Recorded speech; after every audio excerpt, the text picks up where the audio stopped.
ได้ปลาได้ปะนี่เนาะ โอ้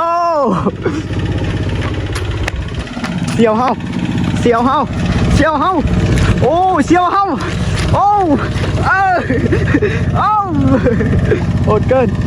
ให้เสียวดีใจบ่สิได้ปลานี่ลายนี่ได้นี่ปลาดินนี่โอ้ง่ายเนาะจับดีๆเบิ่งจับดีๆเบิ่งปลาโอ้โน้โดสบายดีเนาะท่านผู้ชมเห็นบ่ทางหลังกำลังสาน้องเนาะสาน้องปลาทุกคนเลยนี่5 กะละสาได้5 นาทีแล้วเนาะตอนนี้คำว่ามันสิเบิ่งกันว่าสิแล้วจักโมงเนาะเฮาใส่จักต้นนี่แหละก็ใส่น้ำมันแก๊สฟังเนาะก็ยำเฮาสิมาลุ้นนํกันว่าเฮาสิได้ปลาหลายบ่หรือน้อยเนาะได้ปลาเห็นบ่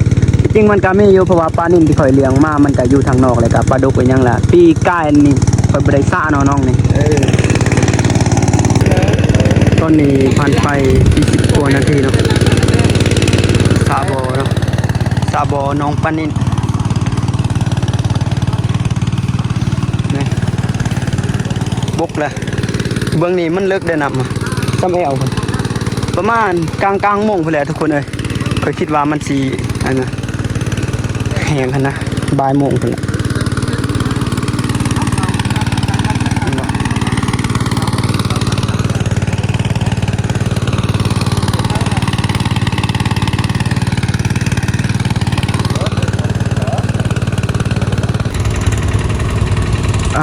ตอนนี้บกแล้วเนาะ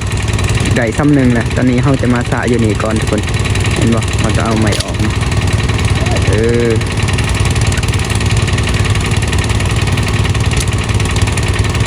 แล้วเขาจะไปซอยเนาะขอแคปชั่นการสาน้องเนี่ยเนาะโอ้เดตี้วิธีสาน้องคำคมเนี่ยก็คำคมเลยโอ้โหเอาสิไปเบิ่งอันนั้นเนาะนี่กาสิแห้งแล้วเอาสิเบิ่งเอาโป้มเขาเนาะเอาโซ่โป้มช้องเนาะถ้าไม่ถ้าเอาโป้มแต่ตัวนี้แล้วเอาตัวนี้อีกเนาะเพราะว่าน้าบ่าวเพิ่นมาเอาโป้มยืมโป้มเขาอีกเนาะ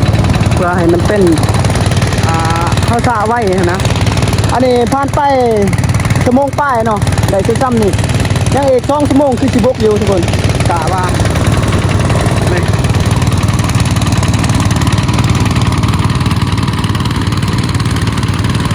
โอเคเนาะผ่านไป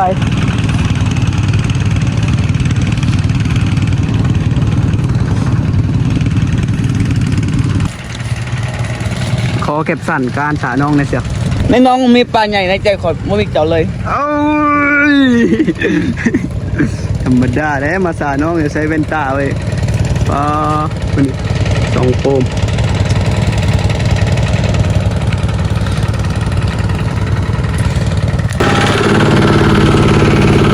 ผ่านไป2 ชั่วโมงครึ่งเนาะน้ำกระด้านเรือบุกได้เพื่อน้ำประมาณซ้ำวิทย์หัวเก่านะน้ำนี่เนาะตอนนี้ก็บ่ายโมงเลยทุกคนเลย10 โมงนะปมนี่ได้ยุดเนาะว่าน้ำมันเบิดยังใส่แต่ปมเดียว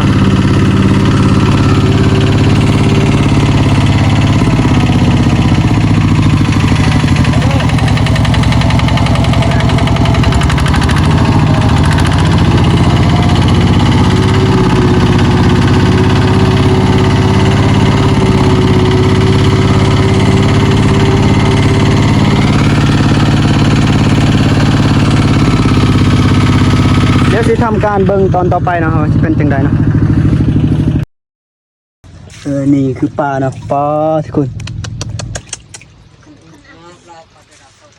เอาปลานิ่นหันอันนั้นบ่ใต้บ่หัน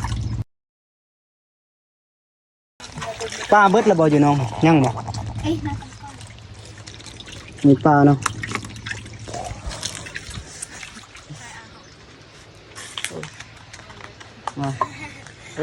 นี่คือแม่เนาะเดี๋ยวปลาร้ายเนาะบุต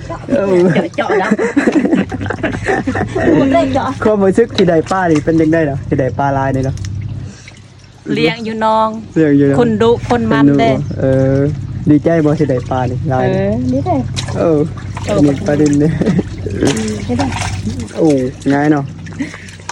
จับดีๆเบิ่งจับดีๆเบิ่งปลาโอ้ no โอ้ย นี่คือปลาดุกที่ข่อยเลี้ยงมาหั่นเนาะแต่มันหลุดออกจากน้องเนาะเห็นบ่ใครได้นี่สำนี้ปอเบิ่งติเห็นบ่โคตรง่ายเลยเนาะ ดาวรับเลย เดี๋ยวเราสิเบิ่งอยู่น้องเนาะว่าเขาสิอันนี้ใส่ร้ายบ่หรือบ่นะมืดบ่อยู่น้องมันเฮ้ยฮ่าได้ปลาได้บ่นี่เนาะ โอ้เสียวเฮาเสียวเฮาเสียวเฮาโอ้เสียวเฮาโอ้เออโอ้โหดเกินให้เสียวเสียวป้าเนี่ยเสียวเขาคำคมประสบการณ์เลี้ยงป้าเนี่ยเขาคำคมเลี้ยงป้าเขาคำคมแบบอันนั้นนะยังบ่ก็ความฮักขอคำคมแบบความฮักจับป้าเนี่ยว่าสิขอคำคมแบบความฮักจับป้าเนี่ยความฮักก็คือการที่เราจับป้าเนาะแล้วเราก็ได้บ้า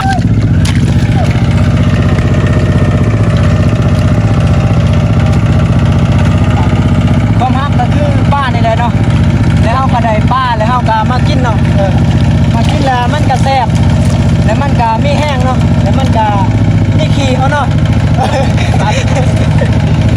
ประมาณนั้นเลยเห็นกันดิ